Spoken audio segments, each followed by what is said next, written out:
The Hamish and Andy Show podcast. Powered by Amy. Lucky you're with Amy. 3, 2, 1. You've reached the happy hour hotline. Please state your topic of discussion. Citizen's arrest. At school, we've been learning a lot of pointless dribble. Finally, I get to learn about... I'm arresting you for being a citizen. Well, everyone's agreed to drop everything because it's 3 o'clock. And Hamish and Andy have declared today's topic is... Freeze, I'm a citizen or I'll shoot. Citizen's arrest. This is Hamish and Andy's Happy Hour. No, you can't do that. Good afternoon, everyone. Yeah, it can only arrest people. You cannot fire at them, even if you're an authorised citizen. It's Happy Hour and Hamish and Andy with you. Today, yes, our start point, citizen's arrest, Sam. But we're going to learn all about citizen's arrest today on the show, Ando. And the easy mistake I made there in the opener of firing some shots during the arrest. Thinking that you're suddenly a policeman. We'll learn that, yeah, still not allowed to do it, even if you're yelling citizen's arrest at the time. Here's an interesting citizen's arrest situation, Ham. Rock producer Phil Spector Oh, yeah. was arrested after an altercation with his chauffeur. Police arrived to a scene where Spector and his chauffeur were both trying to place each other under citizen's arrest at the same time. I think that happened with a photographer recently in Sydney. One of the, like a paparazzi they were punching each other, Yeah. and they both took each other to the police station to do a bit of, like, as soon as we walk in, they yell citizen's arrest at the other guy. And it's like whoever yells it out first. It's really the situation where you want to get your side of the story in first, is it? It's a bit like trying to jinx someone. Yeah, you don't want to go, I'll just wait in the waiting room while you go and throw your accusation at me. Yeah, what would happen if the cops go, okay, guys, we're both putting each other under arrest. Does anyone want to come in first? I'll probably go. I'm going to jump in first and arrest you because I've got some stuff to do today. It's an amazing area, citizens' arrests. We want to hear from yours straight after this. Have you seen one? Have you been involved in one? Citizens' arrest next on the Happy Hour. Talking citizens' arrests today, Ham. Have you seen one? Have you been involved in one? Haven't seen one. I'm excited to do my first one. Yeah. If and when it's the required opportunity comes. I'll be watching you very closely today. Would you arrest me if you saw me doing something I incorrect? would, but I'm a corrupt citizen, so you could bribe your way out of it. Right, it would be like that scene though in Point Break where we're mates, kind of, and now you're seeing, you'd look at me and maybe you'd pull out. That's true. You wouldn't I'd have to go through the end. When I got sworn in as a citizen, I promised to uphold the law. Zoe, you have seen one. Yeah, I have. Talk us through it. Yeah, so I was just in Circular Quay in Sydney, and I was just walking through, and this guy just started really angrily walking towards me, and I was like, oh God. This is an interesting type of busking. Yeah, I stopped, I was terrified. I thought he was coming towards me, and then he went straight past me and tackled this guy to the ground and was holding him down. Yeah. And then very shortly after, not even 10 seconds later, the police showed up and they were holding him. It just sort of made me think that this guy had seen the police running towards this guy and was like, oh, well, they can't handle it. And it's probably taking his only shot he had to do a citizen's arrest. Is it possible that whoever he tackled had stolen something from him and he'd said to the cops, I'll go get him and just and... He'll be the guy I'm sitting on in 10 seconds. It just seemed though, so just to get a bit more of a picture of it, was the original guy that got tackled, was he running away at all? Yeah, or was he strolling? What pace was he at? Yeah, well, I couldn't see him because I was walking. I was walking in the direction of the guy that was coming at him, so I didn't really see the guy. Did he yell citizen's arrest? No, he just sort of walked and was talking. He's like, mate, stay there, and he was pushing the guy to the ground. The guy on the ground looked pretty confused. That's great. Might have been a trainee policeman, and they're allowed to go out and arrest anyone. A different take of citizen's arrest, and then the real cops come in and go, "Listen, we're just doing a training exercise." That was pretty good from you. Sorry about that. We just get our newbies to sit on citizens. This one I think we've got from London, Ham. Jack, welcome. Oh, hello. Good morning. How are we? Jack, you've actually made a citizen's arrest. Yeah, kind of. Talk us through it. Basically, I was on a night out down in Brighton. Yep. And the clubs there are usually on the seafront. And what happens is that I had a long week at work. And so halfway through the night, I thought I'm going to go find a little quiet place to have a nap. Yep. Recharge the batteries. Sure. Power nap and stuff. Disco naps are a very useful tool. Yeah. Yeah, exactly. So I fell asleep. Obviously, I alerted my friends first. So I'm just going to have a quick sleep, and I'll be right back with you. Don't leave without me, please. It's like when you go hiking, how you have to tell the police where you're going. Exactly. So I fall asleep, and then I wake up. I don't know how long I was asleep for, because by the time I woken up, my watch had been taken off my wrist and stolen. Oh, no. So anyway, it comes to the end of the night. We're on the seafront, getting our kebabs. I then heard somebody, sort of thrashing about, and somebody's girlfriend, screaming, saying, "Please help him." So in the water? I've done it in the water. Yeah, so right on the seafront. And it's illegal to do that. So this person, one, was already committing a serious crime. Was he drowning though? I don't think you can yell out you're illegally drowning. Okay, so it's a legal swim, and you've headed out there? Yeah, so that I jump in. He wasn't that far out, but there's quite a strong rip current. Yeah. I dragged him back into shore. So I went into the water. Yeah. And he obviously thrashing about, and I was do the decent thing and actually pull him back to shore. Grabbing him and pulling him across. I noticed that he was actually wearing the watch that he'd stolen off my wrist, and. His girlfriend is going mental, saying, "Get off him." He's, doesn't know what's happening because he's just, fighting for his life with a half naked man screaming citizens arrest him. All right, let's have to take us out. Can you give us an exact recreation of what you yelled to him? Go, Jack. Citizens arrest. Well, what happens then, Jack? Do the police come? Well, this is the thing. So I then send my my buddies up to actually go grab somebody. Yeah. A law enforcer from where all the clubs are, usually milling around. Yeah. The guy then came down to see what was going on with my friends, told me to get off the guy, and said, "You do know you can't just arrest somebody for any crime." And then so the guy, obviously the guy who had been, sort of saved by myself and the thief who stole my watch, I took the watch back off him incidentally. Yeah. And then I was told to get off him, release him, and the guy was just able to basically walk up with the police and give an account of what happened. And I, in turn, giving a lecture on exactly why I shouldn't be taking the law into my own hands. Thank you very much, Jack. It's the happy hour. It never stops for you. Mm-hmm. One day you're breastfeeding, the next day you're out fighting crime. Geez, if I could breastfeed, I'd blow myself wide open. But no, that would contradict one of my key rules, Anna, which was never to blow us wide open. True. You or I. Now, we've blown Jack wide open for being sloppy on the podcast. Yeah. And sound effects. I think I blew Jack wide open one day when we were just a bit low on things to blow wide open. Yeah, but now... But that doesn't happen anymore because this is the segment where I expose half-truths, quarter-truths. Yep. 10% truths, Yep. 1% truths, flat-out lies. Mishaps. Scandals, mishaps, rambunctious behaviour without prior consent. Yeah. Yeah. Ne'er-do-wells. Yeah. Wrongdoers. Racketeers. Fake do-gooders. So if you're pretending to be a do-gooder and you're do-gooder in sheep's clothing. yeah. Rascals, nuisances, disappointments, jerks. And then it goes even pinheads. No, I don't think pinheads has ever been in there. I think we go a little bit higher. International espionage. Sure, conspiracies, grand larceny, misappropriation of international aid funds. Blackmailing, greenmailing. And also pinheads. Stand back! She's set to blow! Look out! Fire in the hole! Hamish is blowing this wide open! Amazing. He's done it again. Oh, what a great guy. As always, Ando, I'd like to begin with a report from the trenches. As always, you begin with a bit more padding, which I should point out. 2 or 3 minutes business, if I may, at the top. Well, can I just? I'm trying to get straight into it, but if you're derailing, Bruce Bogtrotter wrote in. What's up, BB? Hamish could reduce the padding at the start of BSWO by about 10 minutes. 10 minutes? No. The padding's a very important part because it helps everyone sort of get into the groove. I agree. So, Mr. Bogtrotter, that is a no.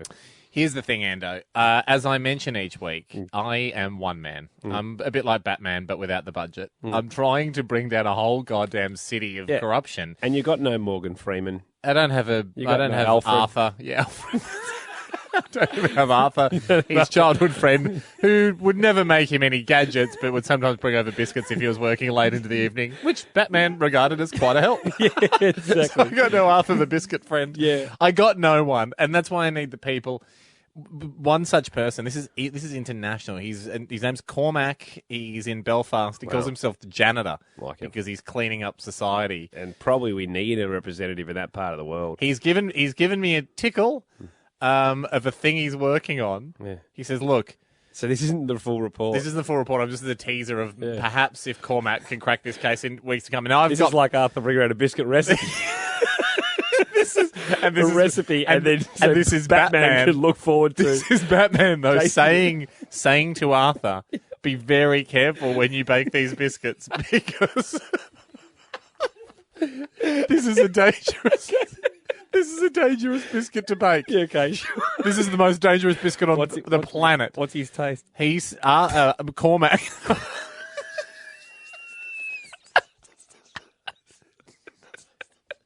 Cormac. Not Arthur. Cormac has got in touch and he said, "Listen, I'm looking at bringing down someone enormous." Wow. He said the facts are not they're not there yet, but the smell Never started. the smell might lead to Oprah Winfrey. Wow. And I just I Bringing said, down the big O. mate, this is the biggest biscuit on earth you could bake. Just be so careful. Be so careful. And he said, "Look, I'm not ready to confirm or deny yet. I'll get back to you next week with a verdict. Until then, may your truth eagles soar high," which is a catchphrase I started. But someone else who's been riding around on the truth eagle, Ando, and we will blow this open this week. Christos. Good. Christos has heeded my call. I asked people to not just send in the sort of generic ones off the internet. I want more local situations that I can blow wide open. Because I can't just be doing American banks every week. Yeah, no, of course not. They're well protected, but I'll bring them down. I'm not scared to. But here's something. This happened. He came second. He came second in his under-12s futsal indoor soccer competition. He said, "Look, unfortunately, he was kicking for goal, right? He kicked the ball, the buzzer goes, the ball goes in the net. Yep.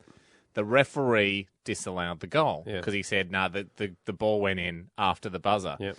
He's gone and found the FIFA, the international futsal laws, and it clearly says the period ends when the ball goes, if a ball is being kicked towards the goal, then the referee must wait for the kick before officially ending the game. The period ends when the ball goes directly into the goal or it's deflected." He said, so maybe you could blow wide open the organisation that runs those indoor competitions, which is, ladies and gentlemen, a Melbourne-based company called Play Futsal, and the referee, who Christos thinks his name was George.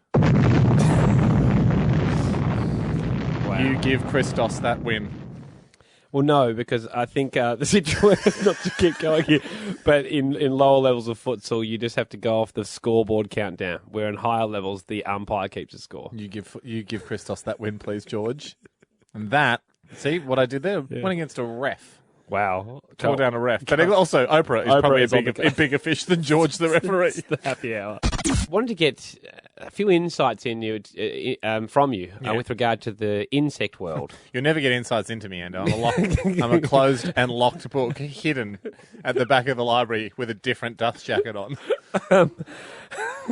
Behind another book. No, you won't get insights into me. So having a spa at my mate's house, it was a nighttime spa, and there was a pool as well. Great. And so we had the pool lights on. And the ones underwater? Yes.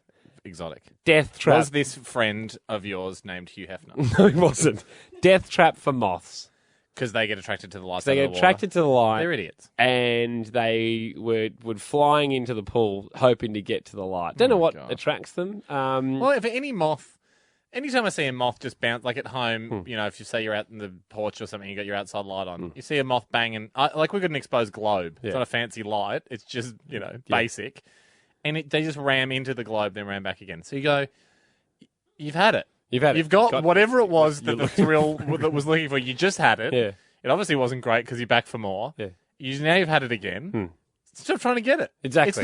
It's obviously not that great. Well, these ones were going for the pool light. So it was certain death. Yeah. Obviously, they would have to duck dive about a metre. And then to that's the thing, like, effectively what get are it. you going to get under there, guys? You're just going to touch the light and come back up again? For what? Well, they didn't. They sat on the top and stuck to it and probably all perished. There's around about... I hope they learned their lesson. There's about 30 Through of death. them in there. Yeah, right. And it was a blue type light.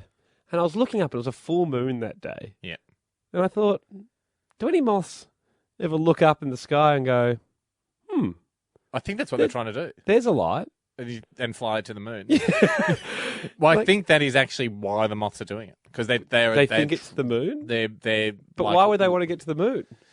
Just like gets them out of trouble, I think. If the faster you fly to the moon, the less a bird could get you in a tree. So each night... I remember someone telling me once that that's what it's short-circuiting in their brain, is that they're guided by the moon. Like ants are guided by the sun. Right, but they don't... I mean, they're never going to get And there. solar-powered too, ants. If you ever put them in a box, they all stop. That's not true. That's not true. No, that's not true. Although you could see it definitely. I mean, How far into a journey does a moth heading towards the moon go, we're not going to make it? I don't think they need much oxygen, so they could probably get to about 35,000 feet where planes are. I've never seen Quite a often. moth outside the window Because you're of a going plane. too fast. You're going 1,000 k's an hour. But if the plane ever stalled, you'd probably see quite a lot of moths. I reckon what it is they start travelling and then perspective doesn't change for them because the moon's And the they go, same this is a size. bad deal. This is a bad I'll deal. go back to the pool and certain death. The people of Australia are now going to listen to an account from a man from Houston, I understand him. And he's in Houston, Texas. This listener of the show, his name's Chris Sayer. And he writes in and... What did he say? This is what Chrissy Sayer to us. Someone in his office is piddling on the toilet seats at work. Really? Every day. Every damn day. They remain anonymous. We have to assume this culprit is male. Yeah. Because you would notice a girl coming in and out. It was just for many reasons. Yeah, Exactly. Let's just say for many reasons, Yeah. this is a guy doing that. He says, I need the investigative work of Hamish, you and your top quality spy equipment. So he's come to the right spot because he wishes to make a citizen's arrest. Okay. I assume on just sloppy urination. He's facing a supervillain at the moment, possibly that authorities are calling the Piddler. Piddler. Now, the Piddler, Yeah. I think he's going all over the seat from the way Chris describes it. It's not just sort of at the front part. First of all, and also they have urinals too. So they have urinals. This guy man's- just likes going in Yeah. and using a cubicle when for an illegal use, especially in a busy office situation. And he's one of those blokes, which I find incredible, that decides not to lift the seat at all. Unbelievable. How accurate do you think you are? No one's We're that not an accurate. accurate species. No.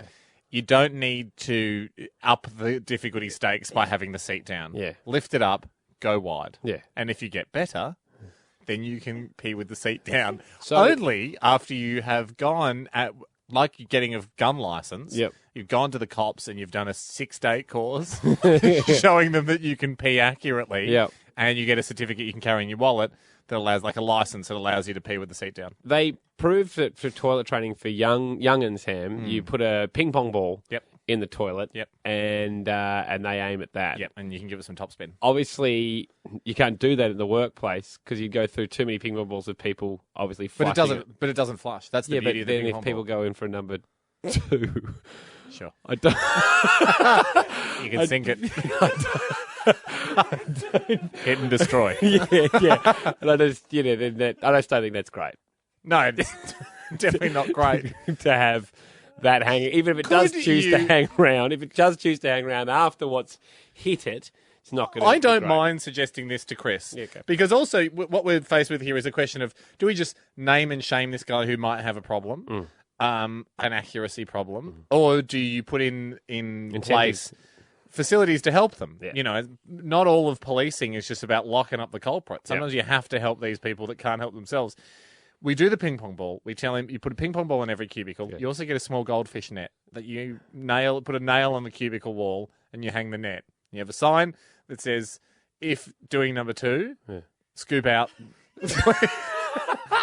Please scoop out ball. Yeah, and let's make it a custom. And then please put ball back in afterwards because someone in here needs it for accuracy. That's good. And also, let's get a custom-made rack up For the ball. for the ball and the net. Yeah. So which is really easy to Like a make. pool rack. Yeah, a pool rack. Like a pool cue rack. Yeah, exactly. The net can hang on the side. That's all it needs is a little peg, a pincer, and then I would say just a smaller... An egg cup. Yeah. An egg cup glued to the wall. Yeah. Please place piss ball. Yeah. Yeah, and then, but please return for someone's accuracy. Put P-ball back in Yeah. because someone in here needs the accuracy. Let us know how you go, Chris. It's the happy hour. The topic today being citizens' arrest, Sam. And the idea of arresting someone without the official authority to do so is appealing to every citizen on Earth, and we love... I mean, I haven't made one, but I very much look forward to the day where I get the chance. We thought, would it be funny to call a guy that we know? He's one of Cackling Jack's friends. Now, he's tried out, or he's desperate to try out for the police force.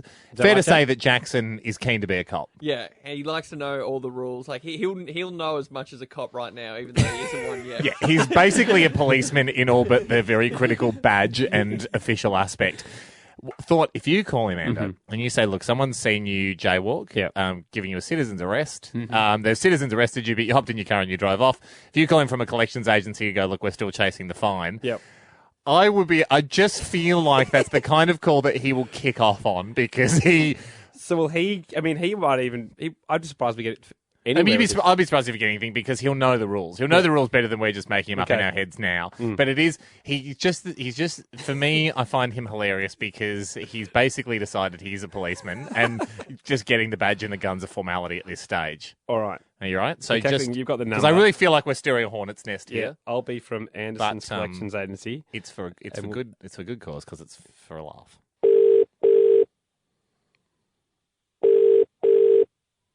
Hello, Jackson speaking. Hi, it's Jeremy Bowen from Anderson's Collections Agency. I was wondering if Jackson Vernon was there, please. Who are you from, sorry? Jeremy Bowen from Anderson's Collections Agency. Okay, right. And what do you want with that person? Sorry, am I speaking to Jackson Vernon? Oh, well, I'm not sure what the matter is, so... Following up a complaint. So I just need to speak to Jackson Vernon, please. So what's the complaint for? Am I speaking to Jackson Vernon? Well, no, that's not the case. I want to know what the complaint is so I can... So I'm not speaking to Jackson Vernon? No. I'm led to believe this is his phone number. Well, it might be his phone number, but I'm not Jackson Vernon, and, I'm not going to give information over the phone. Well, I can't give information. You're not going to divulge. But I can't give information over the phone either if this isn't Jackson Vernon. So if this is Jackson Vernon, I can give information, but you've just told me it's not. Yeah, fair enough. Well, you won't get Jackson Vernon on this number, so do you have a I suggest not calling this. No, I don't. I don't have a current contact for him. You said it is Jackson Vernon's number, but this isn't him. Well, it's not me. It's not his number anymore. It's not me. You just said it's not me. Hey? You just said it's not me, so you are Jackson Vernon. You just said, are you Jackson Vernon? I said, no, it's not me.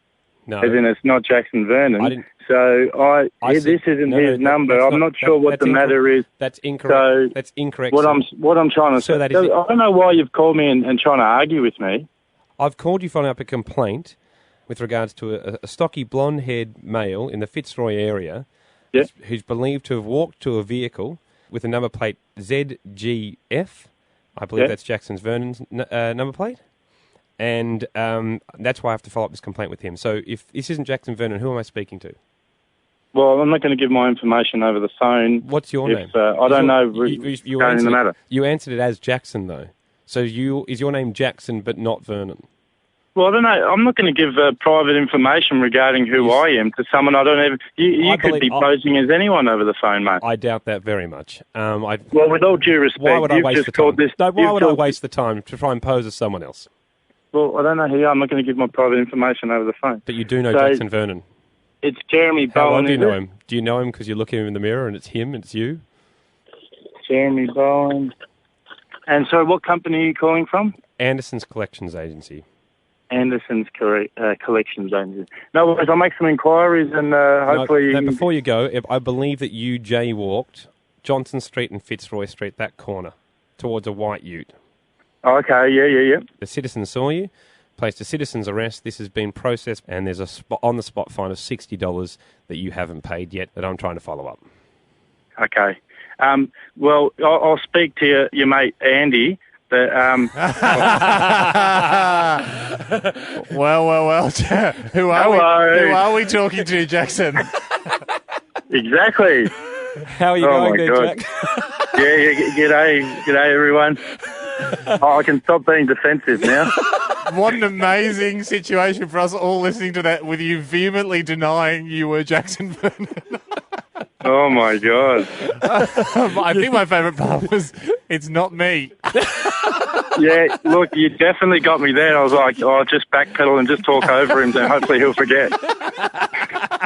But that didn't work, so... You did bloody well, Jack. You did really well, Jack. We just knew that you were so on top of the law that is it possible to call you with someone from authority and get anything out of you? Wow, did we get a lesson there in how to handle an unsolicited phone call? Did we meet a brick wall? I'm not even admitting I'm on the phone right now.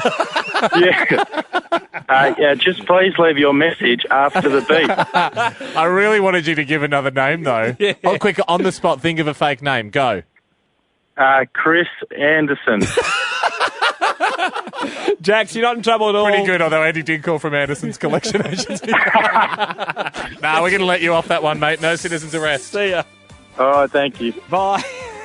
That's all we've got time for this afternoon, Wow. Ham. Great. You're right. He certainly was going to press back. He knows the rules, doesn't he? HamishAndy.com. I'm not admitting we're Hamish or Andy, but we can get in touch with Hamish and Andy if you contact us at HamishAndy.com. But apart from that, I'm not giving out any more details over the radio. I'm not admitting we're us. I don't know who you guys are listening. I mean, that's not just going to give personal information. The podcast at HamishAndy.com. Maybe. Help build us the People's Show by going there, leaving your correspondence. We'll catch up. That was the Hamish and Andy Show podcast, powered by Amy.